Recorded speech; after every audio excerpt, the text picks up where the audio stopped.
Everybody, my name is Nikita. I'm 28 years old. I'm a survivor of being abused, molested, and a rape victim. So, from the age of 6 years old, I was molested by family members, and at the age of 16 years old, I was first raped, and I was also raped at the age of 25 years old. Now, being molested made me feel uncomfortable being around all male family members because they always used to touch me in places that I wouldn't know or like I wouldn't feel comfortable with.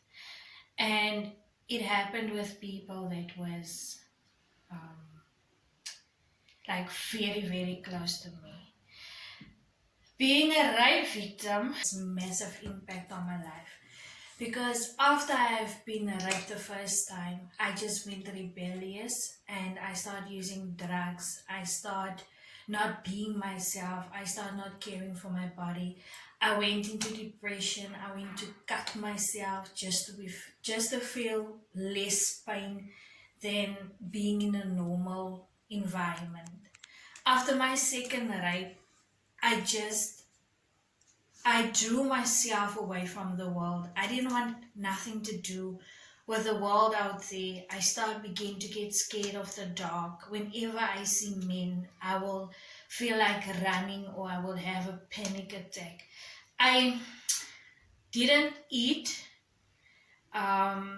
so I lost appetite. I was even scared to be around my own father because I thought that like he's a man, and in the back of my mind he's a man, and man hurt me most of the time in my life, and that I was scared that he was going to do the same.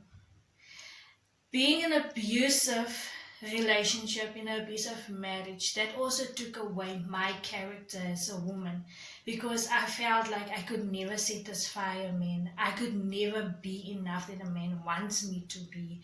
So getting beaten up and yelled at, sexually abused by your own partner also has an impact on your life. From drawing myself from the world, from family, from friends, I started praying more. I started to ask God to guide me and to pull me through this bad situation.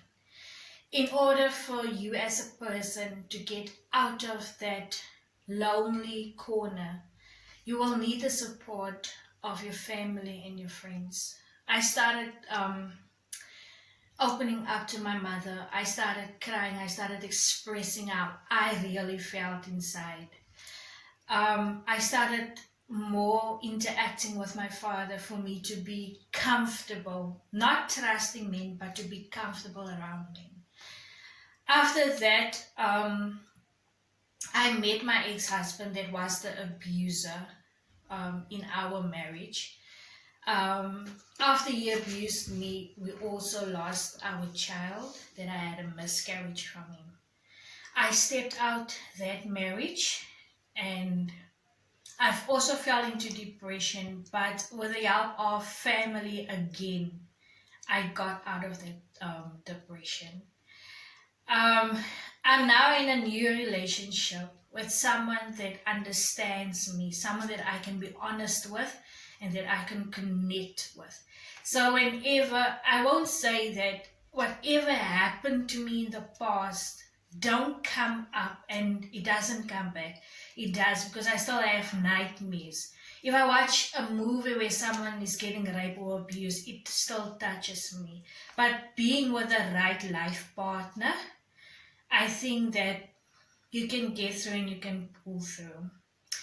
Something that my mother said, my mother always told me that you don't need to be ashamed about what happened to you. Just know that this is a story that young girls out there should know. With this 16 days of activism, this is my story, and this is a real life story, real reality.